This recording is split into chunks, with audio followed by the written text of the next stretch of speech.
This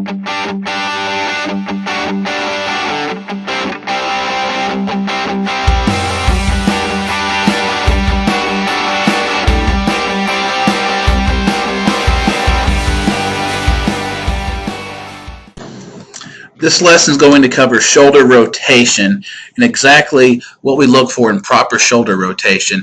Now, the shoulders are not supposed to rotate on the same axis as our hips, meaning that as the hips begin working east and west or west and east, our shoulders should be more working north and south. On the left side of the screen, and the thing that's very interesting about this clip is that on the left side of the screen, Shelby's done an outstanding job of transferring weight at contact, getting her hips squared up to the field where she's going to hit the ball. She's got a great front leg, although she might be off the hill just a little bit on this swing. So she's really created a lot of force in her bat head that she's really trying to store up and release. However, if the shoulders do not operate on the exact move that they need to, it's not going to allow her bat to stay on plane. It's not going to allow her to fully release the bat head and do a lot of good things. On the right side of the screen, you can really see that she hasn't transferred as much weight at all, so she's not in the athletic position with her lower half, but because she sequences the body and allows the hips to pull the hands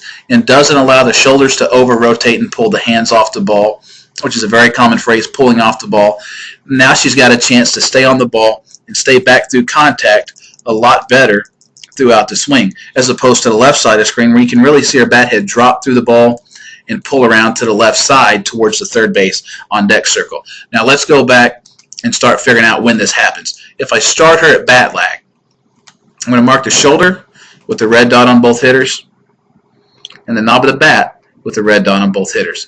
Now what we got to start seeing at this point, we're also going to mark where the lead shoulder is at this point during the swing.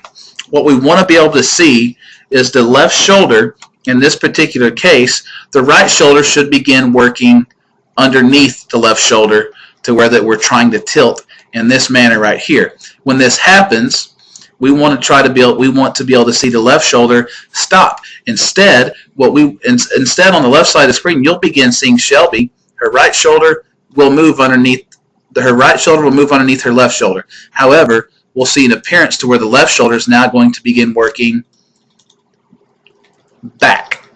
When shoulder rotation is happening in this manner, it really slows down the bat head. And let me show you exactly what I mean by that. When she gets to contact here, we'll notice that the shoulder is actually ahead of the back elbow at contact, which really means that we're pulling off the ball and we're not going to allow our bat and the ball to operate on the same plane. Now on the right side of the screen, Shelby does an outstanding job of when the right shoulder and the knob of the bat begin to move, we notice the right shoulder barely moves, the knob of the bat's moving quite a bit.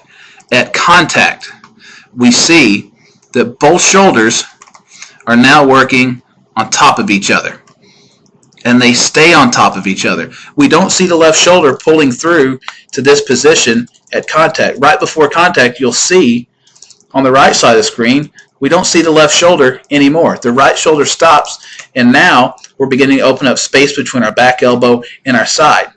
On the left side of the screen, we'll see that at contact and before contact, we're not going to open up hardly any space between the elbow and the side over the front of our body or our waist through contact, which means that we've over-rotated with our shoulders. As you're working with your hitters, it's very important to allow them to understand that from the time that we get to toe touch, or as we start in our negative move, the shoulders are going to be aimed down slightly during our negative move.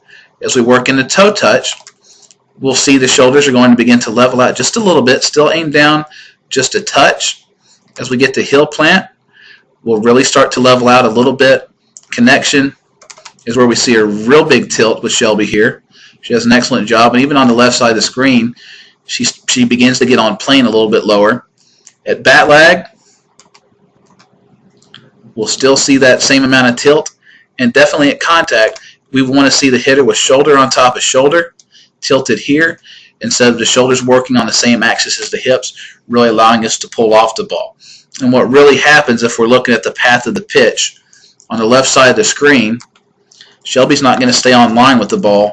She'll stay on plane fairly well, but her bat head's not going to work towards the ball. It comes across the ball in this manner, which means that if her timing's not perfect, she's going to have trouble making a solid contact every single time. On the right side of the screen, if I stop here,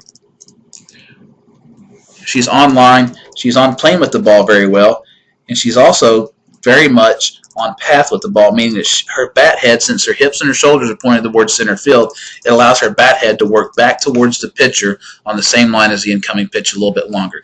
Again, this means that the hips have pulled the hands and the shoulders are moving as a byproduct of everything else. Instead of on the left, a hitter trying to generate power and feel strong with the shoulders, which is what we consider pulling off of the ball.